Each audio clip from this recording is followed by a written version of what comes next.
श्रेयस किती खुश आहेत रे दोघे. हो ना. ए जर ती आज माझ्यासोबत इकडे असती तर आम्ही पण एवढेच खुश असतो ना. जाऊ दे ना अभि, कशाला एवढा विचार करतोय. आपण कोकणात मजा करायला आलोय. तू फक्त डोळे बंद कर आणि ते समुद्राचा आवाज ऐकत बस. असं भारी वाटतंय बघ.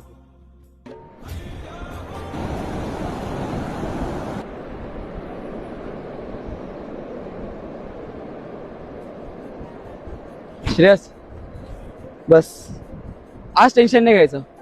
आज मजा करायची. मजा करायची. मजा मजा भाई.